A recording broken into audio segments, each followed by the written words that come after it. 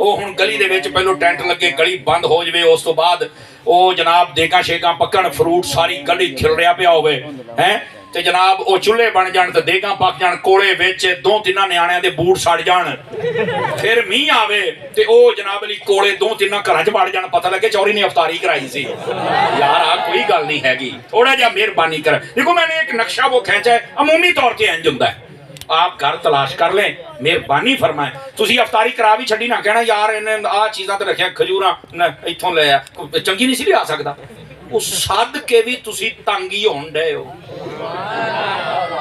بریانی تے اٹیک ہو رہا ہے اور وہ تے اعتراض تو اس سے بہتر ہے آپ افطاری کروائیں پر اس کی جس کا روزہ ہے فیشن نہ بنائیں لیکن مسئلہ یہ ہے پہلے ہوتا تھا نیکی کر دریا میں ڈال ہوں نے نیکی کر فیس بک پہ ڈال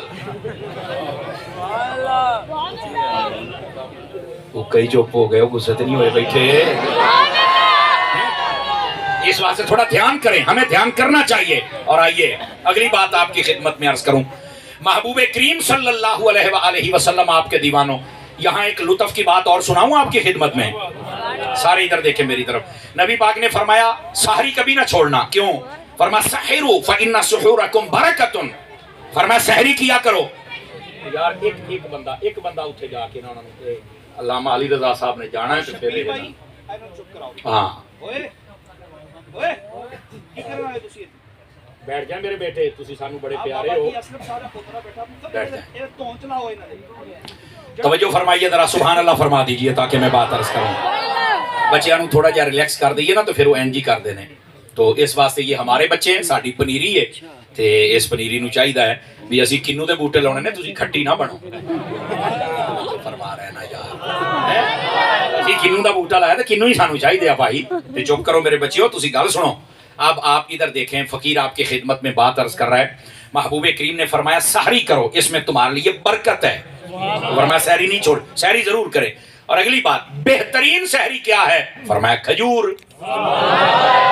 اے تسی کھجور نہ سحری کر سویرے سحری کرنی ہے نا جی چلو کل کر لیا جی بولو تو صحیح پرسوں کرنی چلو پرسوں کر لیا جی جاؤ چھٹی دیتی تو آپ سحری کے وقت ایک کام کریں سالن نہ روٹی نہ کھایا جائے کھجور دے چھوٹے چھوٹے ٹکڑے کر لو روٹی دے لقمے چ رکھ کے انہوں کھایا جے جے تو انہوں چاس نہ پہ جاتا گل کھجور کھانے کا فائدہ کیا ہوتا ہے جسم کے اندر جتنی طاقت درکار ہوتی نا سارا دن ایدہ ہی سمجھو بھی کھجور پاور بینک جے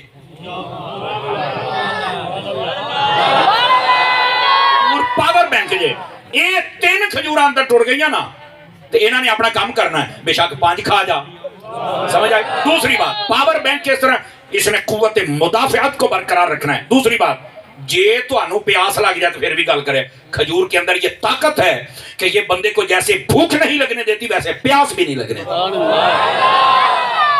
سمجھ آ رہی ہے کھجور میں یہ صلاحیت رکھی ہے اور پھر اس کے بعد ہم شوگر کے مریض ہیں میں نے کہا یہ بات سچ ہے کہ شوگر والے کو میٹھا نہیں کھانا چاہیے لیکن حقیقت یہ ہے کہ جو قدرتی چیزیں ہوتی ہیں بالخصوص کھجور آپ اس کو اور شہد کو استعمال کریں تو یہ آپ کے شوگر کو نہیں چھیڑے گا جبکہ آپ اس کی مقدار کھائیں اور مقدار کیا ہے فرمایا 3 5 7 9 اعتداد بیان کی یہ نہیں کھاؤ نا 1.25 کلو ایک باری کھا جاؤ پھر جگہ پیچھے ہونا ہی ہے کام انہاں کو کھاؤ نا توجہ نہیں فرما رہے آپ حضرات نا تو ہر چیز کی میری جان ایک لیمٹ ہوتی ہے نا تو اس لیمٹ میں رہیں گے تو انشاءاللہ فائدہ ہی فائدہ ہے تو کیا میں امید کروں کہ ہم کھجور بھی کھائیں گے اچھا اگلی بات سنیے بھائی میرے کریم سے پوچھا گیا حضور ہم افطار کس چیز سے کریں نبی پاک نے 2 چیزوں کا ذکر فرمایا کتنی چیزوں کا فرمایا یا کھجور سے یا پانی سے اور اگے جڑی گل کیتی ہے چاس نو بھی چاس آئے گی فرمایا کھجور میں اللہ نے تمہاری برکت رکھی ہے پانی میں اللہ نے تمہاری طہارت رکھی ہے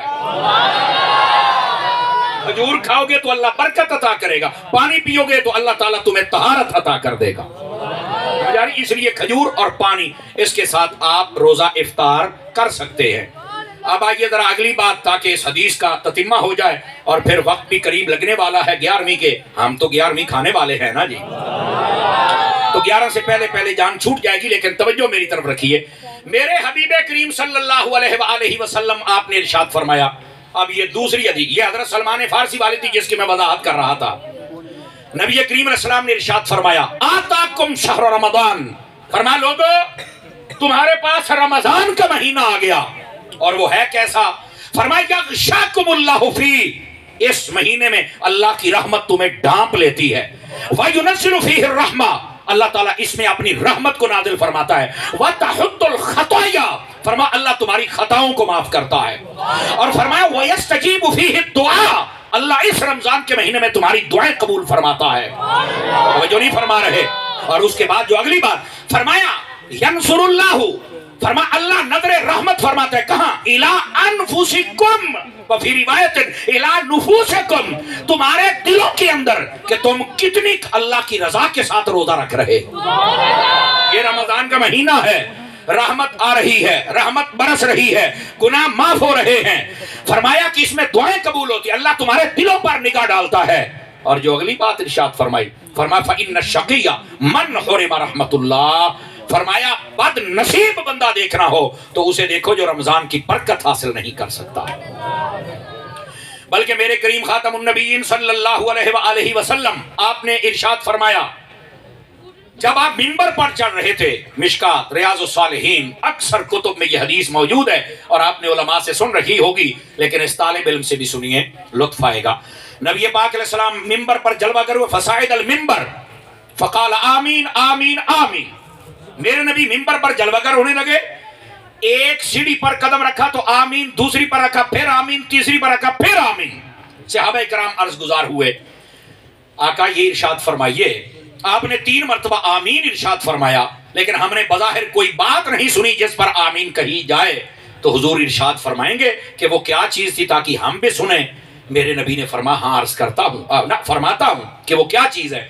تو عرض کی گئی حضور بتلائیے. نبی پاک فرماتے جب میں نے پہلی سیڑھی پر قدم رکھا تو اللہ نے جبرائیل کو بھیجا میری طرف پیغام دے کر کہ میرے حبیب سے یہ فرما کہ ہم نے یہ فیصلہ کیا ہے, آپ کیا کہتے ہیں؟ تو کیا تھا؟ فرمایا پہلا یہ تھا من ادرک رمضان جس کو اللہ رمضان کا مہینہ عطا کر دے فلم یغفر لہ وہ رمضان کے مہینے میں اپنی بخشش نہ کروا سکا, سست رہا اسی طرح جیسے پہلے اس کو کوئی فکر نہیں, رمضان آیا کوئی عبادت کو, روزہ کو, کوشش کو, محنت نہ, اسی طرح سست رہا.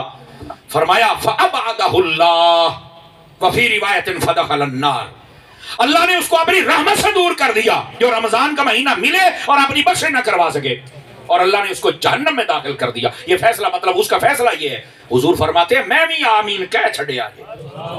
علماء کہتے ہیں رمضان کے مہینے میں کبھی سست نہ رہنا. آپ کو بتایا جب پوچھا گیا رمضان کے مہینے میں ہم کیا کریں تو میرے کریم نے فرمایا 4 چیزوں کی کثرت کرنا. پوچھا کیا؟ نمبر 1 فرمایا استغفر اللہ کی کثرت کرنا. نمبر 2 کلمہ طیبہ کی کثرت کرنا. نمبر 3 جنت مانگنے کی کثرت کرنا. نمبر 4 جہنم سے بچنے پناہ مانگنے کی کثرت کرنا. یہ 4 چیزیں ہیں نبی پاک علیہ السلام نے ارشاد فرمایا. سست نہ رہنا رمضان میں. میرے کریم نے فرمایا جس نے جان بوجھ کے ایک روزہ چھوڑ دیا ساری زندگی روزے رکھتا رہے اس روزے کا ثواب حاصل ہے. یہ رمضان اتنی اعلیٰ چیز ہے بھائی جان. میرے کریم نے فرمایا جو ایک روزہ رکھتا ہے اللہ تعالیٰ اس کو جہنم سے پتہ کتنا دور کرتا ہے. توجہ کرنا. فرمایا جتنا کوا کاں ہوتا نا کاں پہلے دن اڑنا شروع کرے اور مرتے دن تک اڑتا رہے, یہ بڑا سریع و رفتار ہوتا ہے نا, بڑا تیز ہوتا ہے. سریع ویسے ہی رفتار تیز کو کہتے ہیں. تو سریع و رفتار یعنی اور ترکھا. تو یہ جتنا سفر کرتا ہے فرمایا کہ اللہ تعالیٰ اس بندے کو اتنا جہنم سے دور فرما دیتا ہے جو ایک روزہ رکھتا ہے. تو روزے رکھیں, روزے میں سستی سے کام نہ لیں, سستی کا شکار نہ ہوں, ورنہ یہ بتا دیا گیا کہ جس کو رمضان کا مہینہ ملا اور اس نے اپنی مغفرت نہ کروائی اللہ نے اپنی رحمت سے ہی اس کو دور کر دیا ہے. دوسری روایت کا حصہ بھی سنا رہا ہوں. دوسری سیڑھی پر قدم رکھا پھر جبرائیل امین علیہ السلام آئے اور انہوں نے کہا من ادرک ابویہ او احدہما فرمایا جس کو اللہ نے ماں باپ عطا کیے یا دونوں میں سے ایک اس کی زندگی میں زندہ تھا اس کے پاس فلم یبرہما اور اس نے ماں باپ کے ساتھ حسن سلوک نہیں کیا, نیکی نہیں کی, احسان نہیں کیا, ان کی خدمت نہیں کی اور ان کی خدمت کر کے رب کو راضی نہیں کیا. سبحان اللہ. توجہ ہے. نبی پاک فرماتے ہیں فَأَبْعَدَهُ اللَّهُ اللہ نے اس کو بھی رحمت سے دور کر دیا. تو میں نے کہا آمین. جو ماں باپ کی خدمت نہ کرے پھر رب کی رحمت سے دور ہو جائے ہمیں بھی کوئی فرق نہیں پڑتا ہے. جتنے حضرات ہم دوست بیٹھے ہیں میری جان, ہم سب کو اپنے والدین کی عزت اور احترام کرنی چاہیے. آج کل کے دور میں نا موبائل والی قوم ہے، 2-4 جماعتاں پڑھ، ابا جی تانوں کی پتا؟ میں کیا واقعی انہوں نہیں سی پتا، نہیں تو نہیں سی جمنا، مطلب جڑیاں اج تو حرکتاں کردا پیا نا، پیو نو کہندا ابا جی تینوں کس گل دا پتہ ہی کوئی نہیں، او بھائی اینوں سارا پتہ ہے، تیرا پیو ہے، نہیں توجہ فرما رہے آپ؟ او بھائی کی ہو گیا جے تیرے ہتھی موبائل آ گیا تھا؟ کی ہو گیا جے تینوں گوگل ویکھنی آ گئی تا کی ہو گیا ہی؟ تو خدا دا خوف کر، باپ کو تو یہ نہ کہو نا۔ اب میں آپ کو سناتا ہوں، تفسیر قرطبی میں ایک واقعہ لکھا ہے، میں حضرات علماء کی خاص توجہ چاہتا ہوں، اللہ ان کو برکت دے، مہربانی کرتے ہیں، اتنی بڑی تعداد میں جلوہ گری فرماتے ہیں اور اس مسجد کی رونق بڑھ جاتی ہے۔ دوستو، نبی پاک علیہ السلام جلوہ گر تھے، ایک شخص آیا نوجوان، اس نے کہا کہ میرے باپ ہیں، میرے والد ہیں، بغیر پوچھے میرے مال میں سے کوئی چیزیں لے لیتے ہیں۔ اے مڑیو توجہ کرو، جڑے کو 2-4 نوکریاں کر کے پہلے ہوندے ہو، میں ہن ابے نو دیواں امی نو دیواں یا آپ رکھا، توجہ کر۔ اس نے کہا جی میرا ابا میرے مال میں سے کچھ نہ کچھ لے لیتا ہے تو میں نے پوچھتا نہیں۔ اب یہ بات ہی ایسی تھی کہ اس پر کیا کہا جائے، اس مڈن کی آکھیا جائے، تو شاید اس کو یہ تھا کہ کوئی حکم آئے گا، ابھی دین بھی پوری طرح مطلب اس کو سمجھ نہیں آیا تھا، جتنا تھا اس نے اس کے مطابق پوچھا۔ نبی پاک علیہ السلام نے فرمایا جلدی کرو، اس کے والد کو بلایا جائے اور یہاں بلاتے ہیں، پھر ہم پوچھتے ہیں۔ نبی پاک نے قاصد کو بھیجا، اس نے کہا کہ نبی پاک بلا رہے اور ابھی بلا رہے ہیں، لیٹ نہیں۔ وہ نہ ڈر گیا، سیاپی تھے نہ ڈر گئے، انہوں نے کہا خیر تے ہے یار، میں نو دس دے ہونے ہی کی ہویا ہے؟ اس نے کہا تیرا بیٹا گیا ہے، انہیں چل کے نا شکایت لائی ہے کہ میرا ابا بغیر پوچھو میرے پیسے تو میرا سامان استعمال کر لیتا ہے، تو تیری شکایت لگی۔ حضور نے فرمایا انہیں ساتھ کے لے آؤ۔ انہاں والد ڈر گیا، حضور نے بلا لیا، پتہ نہیں کی حکم ہونا ہے، تے نال ہی نہ دل دے خیال چل پیا، یار منڈیا تو کیڑی کیتی، میں تیرا پیو نہیں؟ سنیے تفسیر قرطبی میں یہ سارا واقعہ موجود ہے، اور سننا کیا ہے غور سے سنیے گا، اور یہ نوجوان زیادہ دھیان سے سنیں۔ سجے کبھی جڑے دیکھتے بیٹھے 1 منٹ مینوں دے دیو تو بڑا فائدہ ہوگا اللہ دی رحمت دے نال۔ یہ استقبال رمضان ہے اور اس میں ہر قسم کے موضوع پر تقریباً ہماری بات ہوئی ہے۔ وہ جب وہاں سے چلا نا تو اس کے نا دل میں نا ایک خیال آیا، عربی تھا نا، اور عرب میں تخیل بڑا اونچا ہوتا ہے اور اشعار لکھتے ہیں۔ اس کے نا دل کے اندر جب بات چلی نا تو اس نے پہلا شعر اپنے ذہن میں سوچا، وہ عربی میں لکھا ہوا ہے کتاب کے اندر، اب مجھے وہ سارے الفاظ نہیں یاد، مفہوم میں سنا دیتا ہوں۔ پہلا ترجمہ سننا، پہلا ترجمہ یہ تھا شعر کا۔ اس نے کہا بیٹے جب سے تو پیدا ہوا میری ذمہ داری تب سے شروع ہو گئی اور میں نے تیری ہر ضرورت کو پورا کیا۔ میرے بچے اب تو میری شکایت ایتھے ہی آ کے لونی سی۔ بڑا درد تھا ان لفظوں میں۔ پھر اس نے دوسرا شعر لکھا، اب لکھنے کا مطلب دل میں پڑھ رہا ہے، شاعر تھا نا، عربی تھا، تخیل اونچا تھا، شاعری کا زمانہ تھا۔ دوسرا شعر یہ تھا، اے میرے بیٹے تیرے لیے میں نے ہر پتھر کو نرم کر دیا، راستہ صاف کر دیا، بڑی بڑی مشکلیں جن کو میں نے الٹا کے پیچھے پھینکا کہ میرا پتر ٹرے تینوں مشکل نہ ہوئے۔ اوے تو میری ایتھے شکایت لگنی سی۔ رو بھی رہا ہے اور شعر بھی دل میں سوچ رہا۔ تیسرا شعر، اس نے کہا بیٹا جب تو کھانا نہیں کھاتا تھا میں نہیں کھا سکتا تھا، جب تو سوتا نہیں تھا بیٹا میں سو نہیں سکتا تھا، مجھے تیری اتنی فکر رہتی تھی کہ تیری صحت ٹھیک رہے اور تو میری ایتھے شکایت لاؤنی سی۔ تیسرا شعر۔ چوتھا، اس نے کہا بچے جو میں نے کمایا وہ بھی تیرا تھا اور جو میں نے بچایا وہ بھی تیرا تھا، میں نے تو کچھ پاس نہ رکھا، اور تو میری ایتھے شکایت لاؤنی سی۔ دل میں سوچتا آ رہا ہے کہ اگر حضور نے کو حکم جاری کرے میرا کی بنے گا، لیکن منڈے تے گلا دل کر دے جاندے نے۔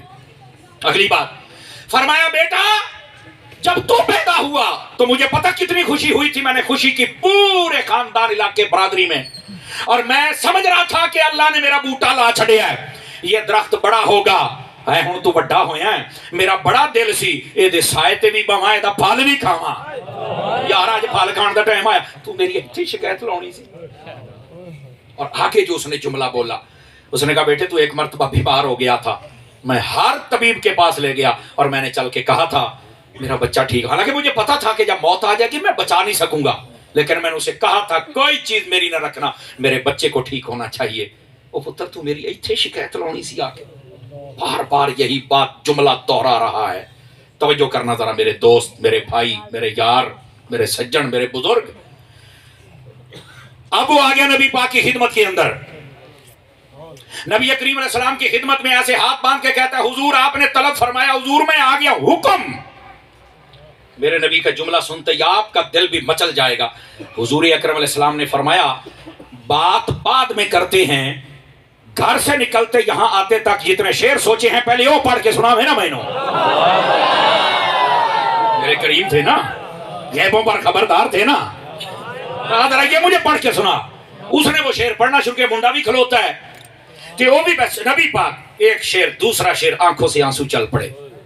میں 20 سے زیادہ بندوں کی آنکھیں تر دیکھ رہا ہوں، نم دیکھ رہا، رونا شروع ہو گئے۔ نبی پاک علیہ السلام کی چشمان کرم سے بھی لڑیاں بدی ہوئی ہیں موتیوں کی۔ جب اس کے اشعار ختم ہوئے نا تو نبی پاک صلی اللہ علیہ وسلم آپ نے نا ایسے بچے کی طرف دیکھا، فرمایا ہاں پتر تو پوچھنا آیا سی میں میرا ابا مار لیدا ہن جواب دے، تے پیری ڈیگ پیا کہندا حضور معاف کر چھڈو، مینوں نہیں سی، مینوں معاف کر چھڈو۔ نبی پاک صلی اللہ علیہ وسلم نے فرمایا باپ سے بھی معافی مانگ۔ اس کے بعد فرمایا انتا و مالک لابیکا، فرمایا تو بھی اس کا ہے اور تیرا مال بھی اس کا ہے۔ ارے آج اپنے باپ سے روکتے ہو، اپنے باپ کو کہتے ہو میرے پاس پیسہ نہیں، میں دوائی نہیں لے سکتا، اپنے باپ کو رلاتے ہو، اپنے باپ کو ترساتے ہو، ماں کو ترساتے ہو۔ خدا کے بندو سوچو، اپنے ماں باپ کی عزت کرو، خدمت کرو۔ توجہ ہے میرے عزیز دوستوں، نبی پاک صلی اللہ علیہ وآلہ وسلم آپ نے فرمایا تو بھی اس کا ہے، تیرا مال بھی۔ اب جو باتیں حضور نے کرنی تھی وہ ساری تو اس کے دل میں تھی اور اشعار کی صورت میں تھی، وہ سبھی کی ادا ہو گئی۔ تھکے تو نہیں ہیں آپ حضرات؟ اس حدیث کا آخری حصہ رہتا ہے، توجہ نہ کرے بھائی پلیز، یہ راستہ دے دے، یہ لنگر شریف لے کے راستہ دے دیجئے، آپ ادھر میری طرف دیکھیں۔ لنگر جب آ جائے تو یہ بھی ایک اعلان ہوتا ہے کہ ہون باز کرو سرکار، لیکن جڑی گل سنائیے نا، اگر آپ نے یہ اصل لنگر ہے جڑا مدندہ بیٹھا ہے، اور یہ آپ کو ملتا رہے گا، اور انشاءاللہ جب جب درس قرآن ہوگا آپ کو ملے گا انشاءاللہ۔ آخری گزارش، نبی پاک صلی اللہ علیہ وآلہ وسلم آپ نے فرمایا پھر جب میں نے تیسری سیڑھی پر قدم رکھا، حدیث دی اجے شرح مکمل کو نہیں جی ہوئی، اے ہون ہونی، تو جبرائیل پھر میرے پاس حاضر ہوئے اور کہا من ذکرت عندہ ولم یصلی علیک یا رسول اللہ صلی اللہ علیہ وسلم، حضور جس بندے کے سامنے آپ کا ذکر کیا جائے اور وہ آپ کا ذکر سن کر آپ کی ذات پر درود نہ پڑے، فَأَبْعَدَهُ اللَّهُ، اللہ نے اس کو بھی اپنی رحمت سے دور فرما دیا ہوا۔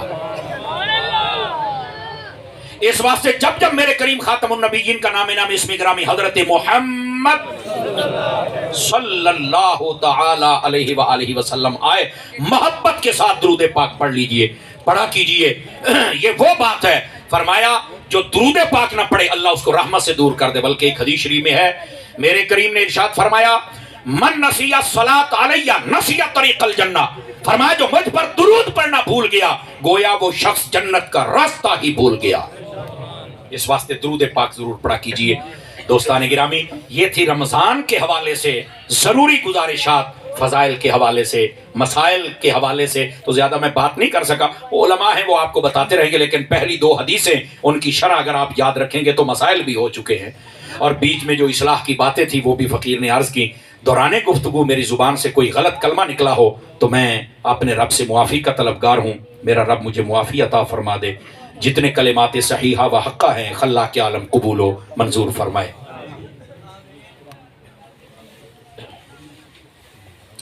علامہ صاحب فرما رہے ہیں ذرا مدینے کی کوئی فضیلت سنا دے۔ ایک ہی حدیث شریف آپ کو عرض کرتا ہوں، نبی پاک صلی اللہ علیہ وسلم آپ نے ارشاد فرمایا المدینۃ معلقۃ بالجنہ، فرمایا مدینہ وہ شہر ہے جو جنت کے اندر لٹکا دیا گیا ہے، جنت کے اندر لٹکا دیا گیا ہے۔ اور اس کا کیا مفہوم ہے؟ جزاک اللہ، اللہ آپ کو برکت عطا فرمائے۔ اس کے کئی مفہوم بنتے ہیں، پر ایک مفہوم یہ ہے، جس طرح ہم بہت خوبصورت ایک حال بناتے ہیں نا تو وہ پھر کہتے ہیں گلوب لاؤ، فانوس ہے بڑا سارا لاؤ، لیٹا ہے لاچ پاچ ہو جاندی ہر جائے۔ فرمایا پوری جنت سونی ہے پر ساجدی چاہیں جدو مدینہ لٹکا دیتا گیا، یہ مدینہ جنت کا گلوب ہے، سمجھ آ رہی ہے؟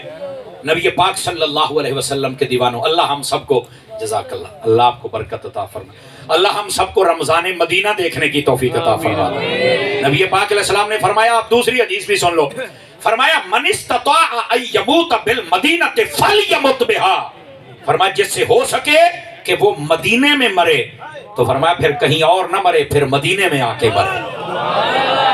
تو اس کی شرح میں علماء نے لکھا ہے کیا مطلب؟ فرمایا بندہ جدو بڑھا ہوندا نہ پتہ ہوندا کہ ہن آپا قبر چ جانا، جوان تو کوئی نہ ہونا، تے فرمایا پھر پتہ کی کہندے نے میں کوٹھی بنا لئی آ تے میں ہن سکون نہ رہنا، فرمایا کوٹھیاں سکون نہ لیں، جے لینا ہوے تے مدینے چل کے رہ۔ تو پوچھا کہ حضور کیا وہاں اگر فوت ہو گیا تو؟ فرمایا سب سے پہلے قیامت والے دن ہم اہل مدینہ کی شفاعت کر کے جنت میں لے کے جائیں گے، اللہ ہمیں بقی نصیب فرما دے۔ ایتھے رکھ ہے ہن نویں فرمائش آ گئی۔ ساؤنڈ والا کدھر بیٹھا ہے؟ ادھر ہی ہے۔ آ کھول یار دا ایکو، میں ناز شریف کبھی کبھار میرا ایک ذوق ہے میں پڑھتا ہوں، کہندے نے ذرا دو شعروں بھی سنا۔ چلو آج آپ یہ رنگ بھی دیکھ لیں کہ بے سورہ بندہ بھی سور لا لیں گا۔ چلیے شاہ نصیر الدین گولوی کا کلام ہے، میرے ساتھ مل کے پڑھیے گا۔ لو مدینے کی تجلی سے لگائے ہوئے ہیں، دل کو ہم مت لائے انوار بنائے ہوئے ہیں، اور کشتیاں اپنی جی کشتیاں اپنی کنارے پہ لگائے ہوئے ہیں، اور کیا وہ ڈوبے جو محمد کے طرح آئے ہوئے ہیں، کیا وہ ڈوبے جو محمد کے طرح آئے ہوئے ہیں، اور نہ ہم آتے ہی، سبحان اللہ تو فرماؤ نہ یار، نہ ہم آتے ہی ابو بکر عمر کا لب پر، ارے کیوں بگڑتا ہے وہ روزے میں سلائے ہوئے ہیں، کیوں بگڑتا ہے وہ روزے میں، ہر روزے میں، ہر روزے میں سلائے ہوئے ہیں، لو مدینے کی تجلی سے لگائے ہوئے ہیں۔ اور شعر سنیے کتنا بڑا ہے۔ شاہ صاحب کہتے ہیں جب مدینے میں گئے نا تو حضور کا جہاں مواجہہ شریف آتا ہے وہاں چل کے سلام نہیں کرتے، چھپ کے پیچھے بیٹھے رہتے۔ تو کسی نے کہا کیوں نہیں جاتے؟ تو آپ نے پتا کیا کہا؟ شرم عصیاں سے نہیں سامنے جایا جاتا، شرم عصیاں سے نہیں سامنے جایا جاتا، یہ بھی کیا کم ہے تیرے شہر میں آئے ہوئے ہیں، یہ بھی کیا کم ہے تیرے شہر میں، ہاں شہر میں، ہاں شہر میں آئے ہوئے ہیں، مل کے کہہ لو لو مدینے کی تجلی سے لگائے ہوئے ہیں۔ اور شاہ صاحب نے کیا شعر لکھا؟ فرمایا سر پہ رکھ دیجئے ذرا دست تسلی آقا، سر پہ رکھ دیجئے ذرا دست تسلی آقا، ہم کے مارے ہیں زمانے کے ستائے ہوئے ہیں، ہم کے مارے ہیں زمانے کے ستائے ہوئے ہیں۔ آخری شعر ویسے بہت ہے پر آخری پڑھ رہا ہوں۔ شاہ صاحب کہتے ہیں کیوں نہ پلڑا میرے اعمال کا باری ہو نصیب، قیامت والے دن ہمارے اعمال کا پلڑا کیوں نہ بھاری ہو، کیوں نہ پلڑا جی کیوں نہ پلڑا میرے اعمال کا باری ہو نصیر، ارے اب تو میزان پہ سرکار بھی آئے ہوئے ہیں، ارے اب تو سرکار بھی ہاں سرکار بھی ہاں سرکار بھی آئے ہوئے ہیں لو مدینے کی تجلی سے لگائے ہوئے ہیں دل کو ہم مت لائے انوار بنائے